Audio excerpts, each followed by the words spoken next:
코로나19 확산세에 수도권은 현행 거리두기 단계를 일주일 연장하기로 결정했습니다. 거리두기 완화를 기다리던 상인들은 하루빨리 감염 확산세가 멈추길 희망했습니다.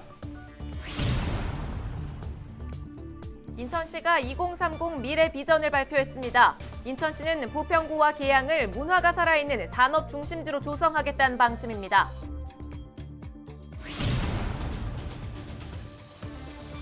문신이 대중문화로 자리 잡아가고 있습니다. 하지만 이를 바라보는 시선은 다양한데 시민들에게 문신에 대한 생각을 물었습니다. 부평구가 여성 친화 도시 재지정을 노립니다. 부평구는 지난 2011년 이후 두 차례나 여성 친화 도시에 지정된 바 있는데요. 최근 3차 재지정을 위한 포럼을 열었습니다.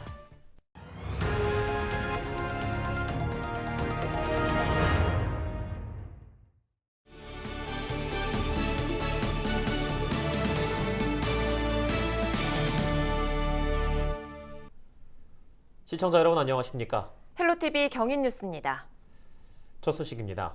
비수도권에서는 지난 1일부터 사회적 거리두기가 완화됐는데요. 경기도와 인천 등 수도권은 최근 코로나19 확산세를 고려해 기존 거리두기 단계를 일주일 연장하기로 했습니다. 5인 이상 사적 모임 금지 조치와 영업시간 제한 등 방역 조치는 기존대로 유지되는데요. 거리두기 완화를 기다리던 상인들은 아쉽다는 반응입니다. 김진재 기자입니다. 국내 코로나19 신규 확진자가 지난 1월 7일 이후 약 6개월 만에 다시 800명대로 올라섰습니다. 2일 0시 기준 국내 코로나19 신규 확진자는 해외 유입 61명을 비롯해 모두 826명입니다. 최근 일주일간 국내 신규 확진자는 지난달 30일 794명을 기록한 뒤 사흘째 7,800명대를 유지하고 있습니다. 특히 2일 기준 해외 유입을 제외한 국내 발생 신규 확진자의 80% 이상은 서울과 경기 등 수도권에 집중됐습니다. 수도권은 식당과 학원을 중심으로 집단 감염이 이어지고 있는 상황입니다. 가이드라든지 그런 걸 잘 따라줘야 이게 뭐 코로나 감염이라든지 뭐 이게 확산을 막을 수 있다고 이렇게 생각을 하기 때문에 그런 거를 좀 시민분들이나 그런 걸 좀 지켜주면서 이렇게 했으면 이제 뭐 좋겠다. 당초 정부는 7월 1일부터 수도권의 거리두기 2단계를 적용할 계획이었습니다. 2단계가 적용되면 식당과 카페에서는 밤 12시까지 매장 내 취식이 가능하고 콜라텍과 유흥시설도 밤 12시까지 영업할 수 있습니다. 사적 모임 허용 인원은 8명까지 단계적으로 늘어나게 됩니다. 하지만 서울과 경기, 인천시는 최근 감염 확산세를 고려해 오는 7일까지 기존 거리두기 단계를 유지하기로 결정했습니다. 코로나19 장기화로 어려움을 겪던 상인들은 아쉬움과 함께 감염이 더 이상 확산되지 않길 바라고 있습니다. 직장인들 6인 8인 오셨을 때 영업 받을 수가 없거든요. 5인 이상 집합금지이기 때문에 일주일 연장돼서 좀 아쉽고요. 빨리 6인 8인까지 늘어났으면 좋겠습니다. 정부는 수도권 확산세 대응을 위해 오는 14일까지 특별방역 점검 기간을 운영할 계획. 수도권 지자체들은 일주일간 감염 확산 추이를 지켜본 뒤 거리두기 단계 조정 여부를 결정할 예정입니다. 헬로티비 뉴스 김진재입니다. 1981년 7월 1일은 인천시가 경기도를 벗어나 직할시로 승격한 날입니다. 인천시는 올해 7월 1일을 인천 독립 40주년이라고 표현을 했는데요. 인천시가 독립 40주년을 맞아 향후 10년간 주요 추진 사업을 발표했습니다. 우리 지역인 부평과 계양은 어떻게 변할까요? 인천시는 부평과 계양을 문화가 살아있는 산업 중심지로 조성하겠다는 계획입니다. 이재필 기자가 보도합니다. 박남춘 인천시장이 기자들과 만나 2030년 인천 미래 비전을 발표했습니다. 10대 분야 17개 과제. 박남춘 인천시장은 2030년 인천은 부산을 넘어 대한민국 제2도시가 될 것이라고 강조했습니다. 이날 박남춘 시장은 미래 인천의 6대 발전축을 발표했습니다.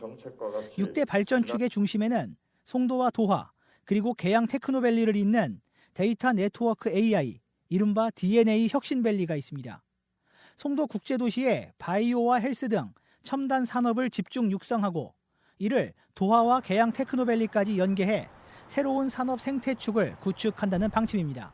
우리 시는 인천형 뉴딜을 통해 핵심 미래 산업을 성공적으로 유치하고 발전시키며 경제 구조 고도화를 이뤄나가고 있습니다.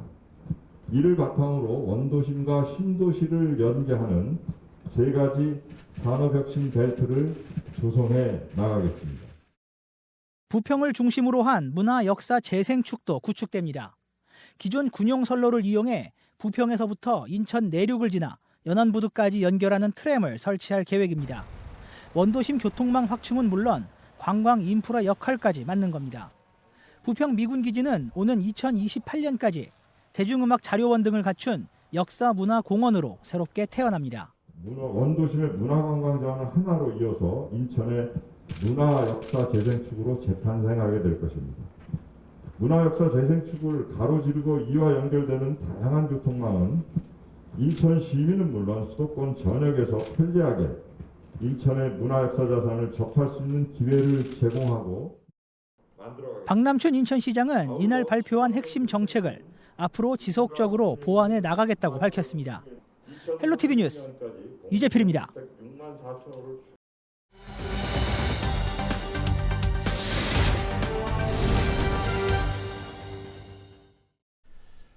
요즘 문신을 한 시민들을 어렵지 않게 볼 수 있는데요.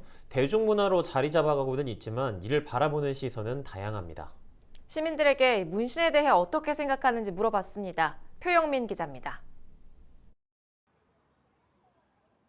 요즘 길거리에서 문신을 한 사람들을 어렵지 않게 볼 수 있습니다. 과거 혐오감을 주던 문신은 최근 개성을 표현하는 수단이 됐습니다. 고등학생 때까지만 해도 저희가 문신에 대해서 좀 부정적인 시각이 많았던 것 같은데 요즘에는 자기를 표현하는데 한 가지 수단으로 생각을 해서 많이 하는 것 같아서 자기를 표현하는 방법으로는 괜찮다라고 요즘에 생각이 많이 드는 추세인 것 같아요.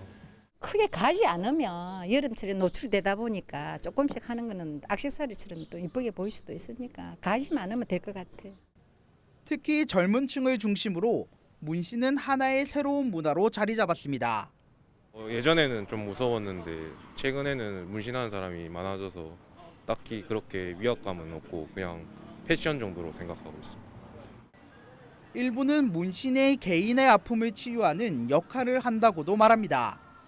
나름대로 자기네들 그런 사정이 있어가지고 하는 경우도 있거든. 상처를 가리거나 어떤 아픔을 가리거나 그러고 싶어서 하는 경우에. 그러니까 나쁘다고 생각 안 해요. 하지만 곱지 않은 시선도 있습니다. 제가 좀 꼰대라서 그럴 수도 있는데 부모님들도 별로 안 좋아할 것 같고 그게 나중에 후회해서 이걸 벗겨내기도 힘들지 않습니까? 그래서 저는 개인적인 취향이 저는 안 하는 게 좋다고 생각해요. 현행법상 문신은 의료 행위로 간주돼 의료인이 아닌 문신사가 시술하면 모두 불법. 문신사들은 안전성과 전문성을 갖추기 위해 문신 시술의 합법화가 필요하다고 주장합니다. 정말 배우지도 못하고 이런 작은 지식도 없이 그냥 막 시작하는 친구들도 많아요. 근데 이제 그런 친구들로 인해서 뭐 타투가 받으셨던 분이 이제 평생 잊지 못할 안 좋은 기억의 타투를 받으신다던가. 이제는 하나의 대중문화가 되어가고 있는 문신. 지난 30년간 법의 테두리와 고정관념에 갇혀 시대의 변화에 뒤처지는 것은 아닌지 다 함께 고민해봐야 할 문제입니다. 헬로티비 뉴스 표영민입니다. 부평구가 구청 중회의실에서 여성 친화도시 발전 방향을 위한 포럼을 열었습니다. 이번 포럼은 여성 친화도시 3단계 조성을 위해 마련됐으며 부평구는 지난 2011년 인천 지자체 중 최초로 여성 친화도시로 지정됐습니다. 2016년에는 2단계로 재지정됐으며 올해 3단계 재지정을 추진하고 있습니다. 포럼은 주민 설문조사 결과 보고와 여성 관련 전문가들의 정책 발전 방향 논의로 진행됐습니다. 부평구 관계자는 포럼에서 제시된 주민들의 설문과 전문가들의 의견을 구정에 적극 반영하겠다고 말했습니다. 부천 시민 100여 명이 군부 쿠데타로 고통을 받고 있는 미얀마에 보낸 응원의 메시지가 한 권의 책으로 완성됐습니다. 부천 유네스코 책쓰기 교육연구회는 30일 군부 쿠데타로 아픔을 겪고 있는 미얀마를 위로하기 위해 그림 에세이집 함께해요 미얀마를 출간했다고 밝혔습니다. 이번에 출간된 책은 모두 170페이지 분량으로 연구회 회원을 비롯해 부천에 사는 어린이, 청소년 등이 그림과 글을 직접 작성했습니다. 책으로 발생한 수익금은 모두 미얀마인 후원금으로 쓰이게 됩니다.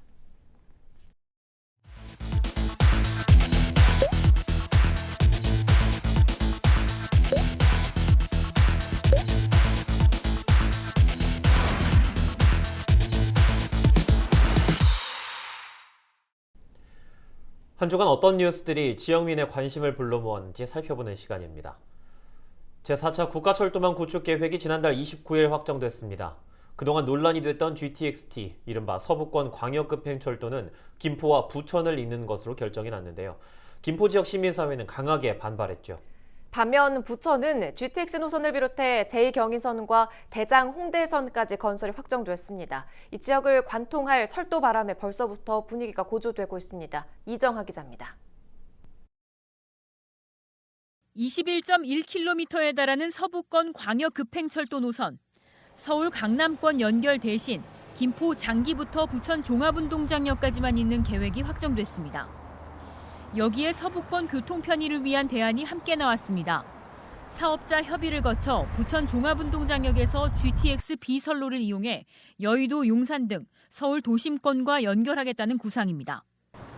계획대로라면 부천은 앞으로 2개 광역철도 노선의 관문이 됩니다. 그러면 좋죠. 편리하고. 김포까지 가는 거잖아요. 아무래도 있으면 좋죠. 부천 종합운동장에서 간다고 하잖아요. 뭐 얻는 것보다 100배 낫죠. 전에보다 좋아질 거는 확실하니까. 김포, 인천과는 분명하게 희비가 엇갈리는 부분입니다.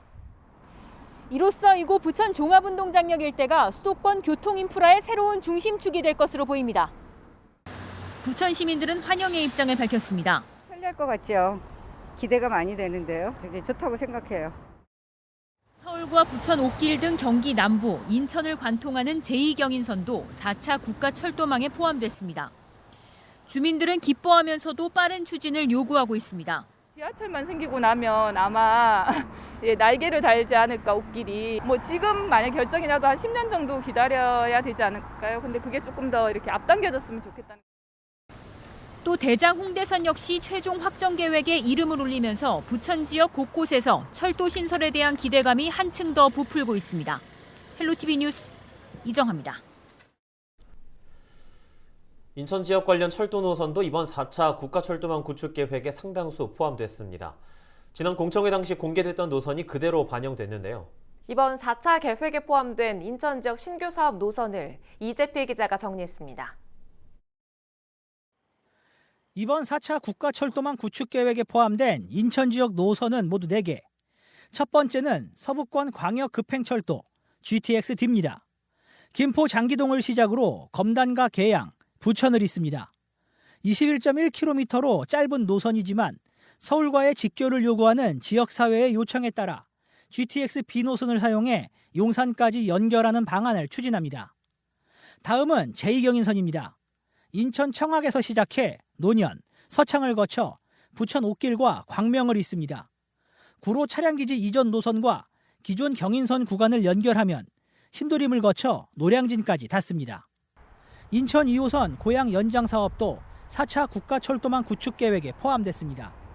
인천 서구에서 고양시를 잇는 노선으로 GTX-A가 있는 킨텍스와 경의중앙선이 있는 일산역 등을 지납니다. 마지막은 공항철도 고속화입니다. 공항철도에 시속 150km의 고속열차를 투입할 계획인데 급행의 경우 인천공항에서 서울역까지 39분이면 도착합니다. 이번에 의결된 제4차 국가철도망 구축 계획은 다음 주 중 고시될 예정입니다. 헬로티비 뉴스 이재필입니다. 수도권 지역을 중심으로 코로나19 확산세가 심상치 않습니다. 7월 2일 0시 기준으로는 신규 확진자 수가 800명을 넘어서기도 했는데요. 지난 1월 이후 최대 규모입니다. 지금과 같은 추세라면 하루 1000명대 확진자도 나올 수 있다는 게 감염병 전문가들의 입장입니다.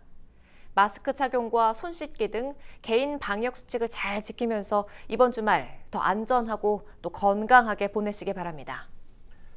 오늘 저희가 준비한 소식은 여기까지입니다. 저희는 언제나 지역민 여러분과 함께하겠습니다. 지금까지 시청해주신 여러분 고맙습니다.